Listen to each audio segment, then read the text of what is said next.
மாதம்பட்டி ரங்கராஜ் அவர்களும் அவங்களோட ஒய்ஃப் சுருதி அவர்களும் ஸோ வாய் விட்டு பேசி வெளியில் சொன்னால் மட்டும்தான் உண்மையான தகவல் என்ன பிரச்சனைன்றது தெரிய வரும். ஏன்னா இப்போ இருக்கிற டெக்னாலஜியில் வந்து என்ன வேணால் செஞ்சு என்ன வேணால் மாடிஃபை பண்ணலாம். அதனால் வந்து சோசியல் மீடியாவில் வந்து ரங்கராஜ் அவங்கள பற்றி நிறைய பேர் வந்து பார்த்தீங்கன்னா பணம் இருந்தால் நிறைய பண்ணியிருப்பான், பணம் இருக்கிறனால இந்த மாதிரி நிறைய பண்ணுறாங்க, நிறைய பேர் பணம் இருக்கிறனால போய் செய்கிறாங்க அப்படின்னு பேசுகிறாங்க. அது உண்மைதான். என்னென்னா ஒரு லெவலுக்கு மேலே வளர்ந்து வந்துட்டாங்க, ஓரளவுக்கு சில்வருக்கு மேலே வந்துட்டாங்கன்னா அந்த இடத்துல அவங்களுக்கு வந்து எந்த இடத்துல கண்மை இருக்கோ அந்த இடத்துல வந்து நிறைய பேர் வந்து பார்த்தா இந்த மாதிரி தவறான வழியில் போகிறாங்க. அதை பட்சத்தில் நிறைய பேர் இடத்துல என்ன பண்ண சொல்லுவாங்கன்னா சின்ன வீடு வச்சுருக்காங்க அப்படின்னு சொல்லி சொல்லுவாங்க இல்லையா.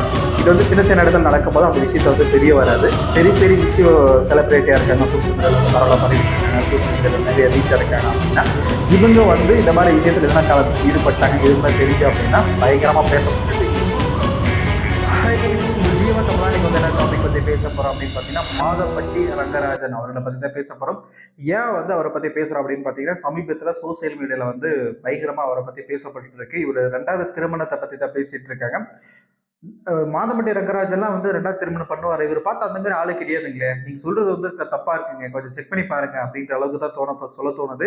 அந்த அளவுக்கு ஒரு பிரபலமான நபர், அந்த அளவுக்கு செல்வாக்கு மிக்க நபர், மற்றவங்க கிட்ட வந்து அந்த ஆக்டிவிட்டி அந்த மாதிரி விஷயத்தெல்லாம் பார்க்கும்போது ஒரு சைலண்ட் கில்லர் அப்படி மாதிரி தான் இருப்பாரு. ஆனா பட் இருக்கிறது இப்ப நடந்திருக்கிற வேலையை பார்த்தோன்னா மிகப்பெரிய ஒரு வேலை நடந்திருக்கு. அது என்ன பத்தி அப்படின்ற பத்தி டீட்டெயிலாக வந்து பேச போகலாம். ஜிஎம் தமிழ் வந்து ஃபர்ஸ்ட் டைம் பார்க்கணும் மறக்காம வந்து சப்ஸ்கிரைப் பண்ணிடுங்க, வீடியோ வந்து ஸ்கிப் பண்ணாம பாருங்க, அப்போ தான் சொல்லக்கூடிய தகவல் மூலியமா வந்து சேர வாங்க வீடியோக்குள்ள போகலாம். இப்போ மாதம்பட்டி ரங்கராஜ் அவங்கள பத்தி சொல்லணும் அப்படின்னு பாத்தீங்கன்னா சின்ன வயசுல இருந்து இப்போ வரைக்கும் வந்து பார்த்தோன்னா அவங்க வந்து குக்கிங் சமையல் துறையில வந்து மிகப்பெரிய ஒரு திறமை வாய்ந்த நபர் தான் சொல்ல வரணும். ஏன்னா வந்து அந்த கேட்டரிங் சர்வீஸ், திருமணத்துல அந்த அரசியல் குடும்பங்கள், நடக்கக்கூடிய மிகப்பெரிய பிரம்மாண்டமான திருமணம், அதுக்கப்புறம் சினிமா துறை நடக்கிற திருமணம், இந்த மாதிரி திருமணத்துக்குலாம் வந்து இவர் தான் வந்து மிகப்பெரிய ஒரு கேட்டரிங் கான்ட்ராக்ட் எடுத்து வேலை செய்கிற நபர். இவர் வந்து பார்த்தோன்னா 2 சினிமா திரைப்படங்கள் வந்து வெளியிட்டிருக்காரு. 2019 வந்து நடிச்சிருக்காரு. அதுக்கப்புறம் 2020 செகண்ட் ரோல் கதாபாத்திரமா நடிச்சு கொடுத்துருக்காரு. திரைப்படத்தில் வந்து பார்த்தீங்கன்னா அந்த அளவுக்கு வந்து செல்வாக்கு இல்லை, அந்த அளவுக்கு நம்ம ரீச் இல்லை அப்படின்னு சொல்லிட்டு என்ன பண்றாரு அப்படின்னா நம்மளோட தொழில் என்ன, அப்பாவோட தொழில் என்ன அப்படின்னு பார்க்கும்போது அவர் வந்து சமையல்ல வந்து நல்ல திறமை வாய்ந்த ஒரு நபர் அப்பா. அதுக்கப்புறம் பெங்களூர் போறாரு, அங்க போய் செட்டில் ஆகிட்டு வந்து பார்த்தீங்கன்னா சமையல வந்து நல்ல வித்தியை வந்து கத்துக்கிறாரு. அதுக்கப்புறம் வந்து இந்த கேட்டரிங் விஷயத்தெல்லாம் வந்து பிடிச்சி ஒரு ஹெலிகாப்டர்ல போய் இறங்கி வந்து சமையல் செய்யற அளவுக்கு மிகப்பெரிய ஒரு திறமை வாய்ந்த நபர், நல்ல ஒரு செல்வாக்கு வந்து வளர்ந்து வந்துருச்சு. அதுக்கப்புறம் வந்து பார்த்தீங்கன்னா நிறைய திரைப்படங்கள் வந்து மறைமுகமாக வந்து ரிலீஸ் பண்ற அளவுக்கு வந்து பண காசு வந்து நிறைய வந்துருச்சு. கிட்டத்தட்ட வந்து ஒரு 20க்கு மேற்பட்ட கார்கள் வந்து அவர் வச்சிருக்காரு அப்படின்ற விஷயத்த வந்து இப்போ சோசியல் மீடியாவில் வந்து வைரலாக பேசப்பட்டு இருக்குது. இந்த அளவுக்கு வந்து செல்வாக்கு மிக்க நபர் வந்து அதுக்கப்புறம் என்ன பண்றாரு பார்த்தீங்கன்னா குக் வித் கோமாளியில வந்து சீசன் 5 சீசன் 6ல வந்து இவர் வந்து பார்த்தீங்கன்னா ஒரு ஜட்ஜா வந்து வராரு. அந்த அளவுக்கு வந்து பார்த்தீங்கன்னா சினிமா ஃபீல்டு நல்லா எஃபெக்டா இருக்கு. இருக்கிற தொழிலாம் வந்து பார்த்தீங்கன்னா வெற்றியே போகுது. கேட்டரிங்ல நல்லா வளர்ந்து போயிட்டு இருக்காரு. அதுக்கப்புறம் குக் வித் கோமாளிலேயே வந்து பார்த்தீங்கன்னா ஜட்ஜா போய் நல்லா வளர்ந்துட்டு இருக்காரு. நல்ல வளர்ச்சி நல்லா இது வரும்போது காஸ்டிங் டிசைனர் கூட வந்து பார்த்தீங்கன்னா நெருக்கமாக பழக ஆரம்பிக்கிறாரு. ஏன்னா இதுக்கு முன்னாடி நிறைய திரைப்படத்தில் வந்து பார்த்தீங்கன்னா ஜாய் அவங்க வந்து நிறைய காஸ்டியூம் டிசைன் வந்து நிறைய பண்ணி கொடுத்துருக்காங்க. மிகப்பெரிய திரைப்படத்துக்கு இப்போ நடிகருக்கு எஸ்கேக்காகட்டும் இவருக்காகட்டும் நிறைய பேருக்கு சொல்லிட்டே போகலாம். அந்த அளவுக்கு வந்து பார்த்தீங்கன்னா காஸ்டியூம் டிசைனில் வந்து அவங்க வந்து ஜாயை வந்து நல்லா பண்ணிட்டு இருந்திருக்காங்க. இவங்க வந்து பார்த்தீங்கன்னா சமீபத்தில் வந்து ஒரு சோசியல் மீடியாவில் வந்து போஸ்ட் ஒன்று போடுறாங்க. இது வந்து கிட்டத்தட்ட வந்து ஒரு 6 மாதம் முன்னாடியே இது வந்து நடக்கிற விஷயம் தான். ஆனால் பட் வந்து வெளி உலகத்தில் வந்து இது வந்து தெரிய வரல. இப்போ வந்து என்ன நடக்குது அப்படின்னு பார்த்தீங்கன்னா வந்து 6 மாசமா வந்து பார்த்தோன்னா வயிற்றில் வந்து குழந்தை இருக்கு அப்படின்ற விஷயத்த வந்து தெரியப்படுத்த சோசியல் மீடியாவில் வந்து போடும்போது என்னதுன்னா என்னோட கணவர் யாருன்னா மாதம்பட்டி ரங்கராஜன் அப்படின்னு விஷயத்த சொல்றாங்க. இதனால வந்து பார்த்தீங்கன்னா சோசியல் மீடியால பத்தி எரிஞ்சிட்டு இருக்கு, தகத்தான் எரிஞ்சிட்டு இருக்கு. என்னடா ஃபர்ஸ்ட் திருமணமே ஒரு பெண் இருக்காங்களே சுருதின்னு சொல்லிட்டு அவங்களுக்கு வந்து 2 குழந்தை இருக்காங்க. அது மட்டும் இல்லாம அவங்க வந்து ஒரு மிகப்பெரிய ஒரு வழக்கறிஞர், அவங்க வந்து பார்த்தீங்கன்னா அடக்கொடுக்குமான ஒரு நீட்டான ஒரு பொண்ணு தானே, இவங்க குடும்பத்திற்குள்ள என்ன பிரச்சனை வந்துச்சு அப்படின்னு சொல்லிட்டு சோசியல் மீடியால வந்து பயங்கரமா பேசப்பட்டிருக்காங்க. ஒரு பக்கம் வந்து டைவர்ஸ் வாங்காம இவங்க வந்து திருமணம் பண்ணது வந்து தவறு அப்படின்னு சொல்லிட்டு ஒரு பக்கம் சுருதிக்கு ஃபேவராக நிறைய பேரும், இன்னொரு பக்கம் வந்து பார்த்தீங்கன்னா ரங்கராஜ் அவங்களுக்கு ஃபேவராக 2 தரப்பை பேசிக்கிறாங்க. ஆனால் வந்து இப்போ வந்து பார்த்தீங்கன்னா ஜாய் தரப்பு மட்டும்தான் வெளியே இருக்கு.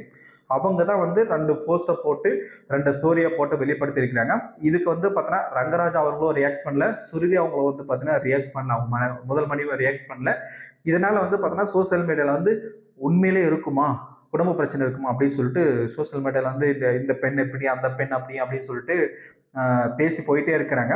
இதுக்கு அந்த காஸ்டியூம் டிசைனர் யார் அப்படின்னு கேட்டிங்கன்னா, கிட்டத்தட்ட வந்து 2018லேருந்து 2023 வரைக்கும் வந்து இவங்க வந்து இன்னொரு திருமணம் வந்து பண்ணி அவங்க வந்து ப்ராப்பராக வந்து டைவர்ஸ் வாங்கிட்டு அதுக்கப்புறம் வந்து பார்த்தோன்னா அந்த காஸ்டியூம் டிசைனில் வந்து தொழிலில் வந்து பார்த்தோன்னா நல்லா வந்து ஒரு பீக்கில் வந்து மிகப்பெரிய ஆக்டருக்குலாம் வந்து நல்ல ஒரு காஸ்டியூம் டிசைன் வந்து பண்ணி கொடுத்துருக்காங்க. இந்த அளவுக்கு செல்வம் வந்துட்டு இருக்கும்போது இப்போ வந்து திடீர்னு வந்து கன்சீவ் ஆகிட்டாங்க. கன்சீவ் ஆகிட்டதுக்கு அப்புறம் வந்து அவரோட அப்பா யாருன்னு கேட்டாங்கன்னா, பிற்காலத்தில் வந்து பிரச்சனை வந்துடும், அதனால வந்து முன்னாடியே போட்டு உடைச்சிடலாம் அப்படின்னு சொல்லிட்டு சொன்னாங்கன்னு தெரியல.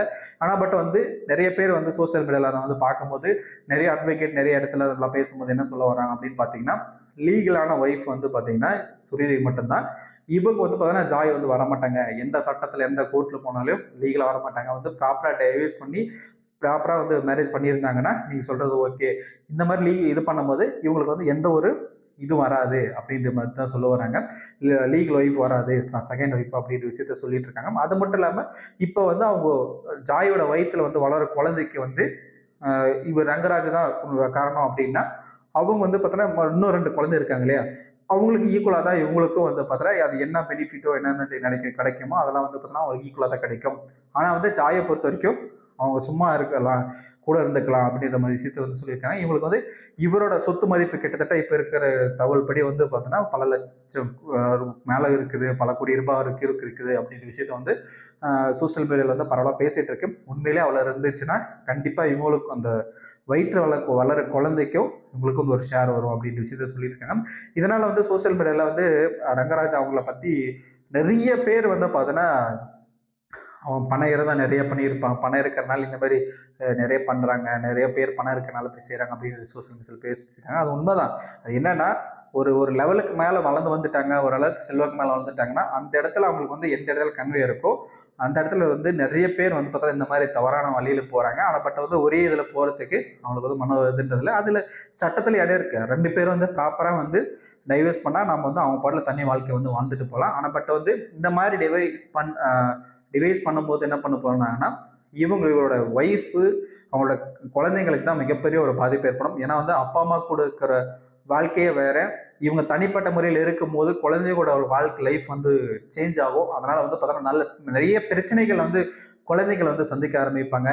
அதுதான் என்னோட கருத்து. ஏன்னா வந்து இந்த பணம் ஓரளவுக்கு மேலே வந்துருச்சுன்னா இந்த மாதிரி டைவர்ஸ்ன்றது சாதாரண விஷயம். நிறைய பேர் இடத்துல என்ன பண்ண சொல்லுவாங்கன்னா, சின்ன வீடு வச்சிருக்காங்க அப்படின்ட்டு சொல்லுவாங்க இல்லையா, இது வந்து சின்ன சின்ன இடத்துல நடக்கும்போது அந்த விஷயத்த வந்து தெரிய வராது. பெரிய பெரிய விஷயம் செலிபிரிட்டியா இருக்காங்க, சோசியல் மீடியாவில் வந்து பரவலாக பரவிட்டு இருக்காங்க, சோசியல் மீடியாவில் நிறைய ரீச்சாக இருக்காங்க அப்படின்னா இவங்க வந்து இந்த மாதிரி விஷயத்துல எதனா ஈடுபட்டாங்க இவங்க தெரிஞ்சு அப்படின்னா பயங்கரமா பேசப்பட்டுட்டு இவங்க அப்படியா அப்படின்ற விஷயம் வந்து சோசியல் மீடியாவில் வந்து பயங்கரமாக பேசப்பட்டிருக்கு.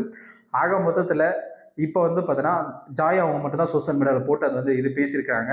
இதில் வந்து மாதம்பட்டி ரங்கராஜா அவர்களும் அவங்களோட ஒய்ஃப் சுருதி அவங்களும் வாய் விட்டு பேசி வெளியில் சொன்னால் மட்டும்தான் உண்மையான தகவல் என்ன பிரச்சனைன்றது தெரிய வரும். ஏன்னா இப்போ இருக்கிற டெக்னாலஜியில் வந்து என்ன வேணால் செஞ்சு என்ன வேணால் மாடிஃபை பண்ணலாம், என்ன வேணால் டீபேக் பண்ணலாம். இந்த மாதிரி நிறைய விஷயங்கள் இருக்குது. இந்த மாதிரி நடக்கிறதுக்கான வாய்ப்புகள் இருக்கா அப்படின்றது உங்களுக்கு கருத்தில் வந்து கமெண்ட் பாக்ஸில் கமெண்ட் பண்ணுங்க. இந்த மாதிரி செலிப்ரேட் ஆனதுக்கப்புறம் இந்த மாதிரி விஷயங்கள் தொடர்ந்து அதிகமாக நடந்துட்டு வருது இல்லை, இதை பற்றி நீங்கள் என்ன நினைக்கிறீங்கன்றது கருத்து வந்து கமெண்ட் பாக்ஸில் கமெண்ட் பண்ணுங்கள். தொடர்ந்து இணைந்திருங்கள். நெக்ஸ்ட் வீடியோவில் வந்து சந்திக்கலாம். பாய்.